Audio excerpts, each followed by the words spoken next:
तो सबसे पहले देखते हैं कि ग्रेनेड के अंदर क्या होता है। ग्रेनेड के अंदर का 80% एरिया एक्सप्लोजिव मटेरियल्स से भरा हुआ होता है, यानी कि विस्फोटक सामग्री। ये एक्सप्लोजिव मटेरियल ग्रेनेड में यहाँ से भी डाला जा सकता है, जिसे फिलिंग होल बोलते हैं। और बचे हुए 20% एरिया में ग्रेनेड के बीचों बीच ये केमिकल सर्किट होता है, जिसकी वजह से ग्रेनेड ब्लास्ट हो पाता है। हो सकता है आप ये सोचते हो कि सेफ्टी पिन निकालने से ग्रेनेड ब्लास्ट हो जाता है, लेकिन ऐसा नहीं है। इस सेफ्टी पिन का काम है सिर्फ इस स्ट्राइकर लीवर को इसकी जगह पे बनाए रखना। सारा खेल इस स्ट्राइकर लीवर का है। वो कैसे, आइए देखते हैं। ग्रेनेड के सबसे ऊपरी हिस्से में ये लोडेड स्प्रिंग होती है, जो कि इस सेफ्टी पिन की वजह से इसी जगह पर रुकी हुई होती है। लेकिन अगर ये सेफ्टी पिन निकाल दी जाए तो स्प्रिंग ऐसे घूम जाएगी। अब स्ट्राइकर लीवर के साथ देखते हैं। सेफ्टी पिन निकलेगी, स्प्रिंग घूमेगी और स्प्रिंग का ये वाला हिस्सा घूमते वक्त स्ट्राइकर लीवर को ग्रेनेड से अलग कर देगा और ग्रेनेड ब्लास्ट हो जाएगा। लेकिन कभी भी ग्रेनेड को सही तरीके से पकड़े बिना सेफ्टी पिन नहीं निकाली जाती, यानी कि सेफ्टी पिन निकालने से पहले ग्रेनेड को और स्ट्राइकर लीवर को एक हाथ से टाइट पकड़ा जाता है, ऐसे।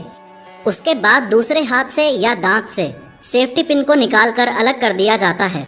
अब इस पोजीशन में आप ग्रेनेड को भले ही 100 साल तक पकड़ के खड़े रहो, ये ब्लास्ट नहीं होगा, क्योंकि अभी तक स्ट्राइकर लीवर ग्रेनेड से अलग नहीं हुआ है। लेकिन आप जैसे ही ग्रेनेड को हवा में फेंकोगे तो स्ट्राइकर लीवर को रोक के रखने वाली उंगलियां, जिन्होंने एक तरीके से स्प्रिंग को रोक रखा था, वो अलग हो जाएंगी। स्प्रिंग घूमेगी और स्ट्राइकर लीवर को ग्रेनेड से अलग फेंक देगी, जिसकी वजह से ब्लास्ट हो जाएगा।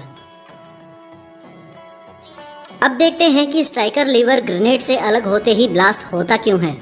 वो इसलिए क्योंकि जैसे ही स्प्रिंग घूमेगी, ये नीले रंग का स्ट्राइकर का होल्डर स्प्रिंग के साथ ही घूम जाएगा और अपनी जगह से हट जाएगा।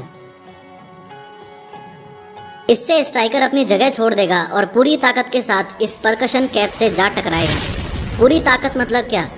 एक तो ग्रेविटेशनल फोर्स यानी कि गुरुत्वाकर्षण बल, और दूसरा ये स्ट्राइकर स्प्रिंग फोर्स, यानी कि ये जो लोडेड स्ट्राइकर स्प्रिंग है, ये भी पूरी ताकत से खुलेगी और जोर से स्ट्राइकर जाके परकशन कैप से टकराएगा।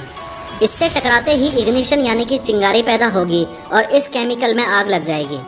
ये एक स्पेशल टाइप का केमिकल होता है। खास बात यह है कि इस केमिकल में लगी आग को डेटोनेटर तक पहुंचने में कम से कम 4 सेकंड लगते हैं। क्योंकि ये ग्रेनेड ब्लास्ट होने के टाइम को डिले करता है, इसलिए ग्रेनेड के इस हिस्से को केमिकल डिले बोला जाता है। उसके बाद डेटोनेटर में आग लगते ही डेटोनेटर में एक छोटा ब्लास्ट होता है, जिससे जो मेन एक्सप्लोजिव मटेरियल पूरे ग्रेनेड में भरा हुआ होता है उसमें आग लग जाती है और इसके बाद बड़े लेवल पर धमाका होता है। ग्रेनेड को फटने में कुल 6 सेकंड का वक्त लगता है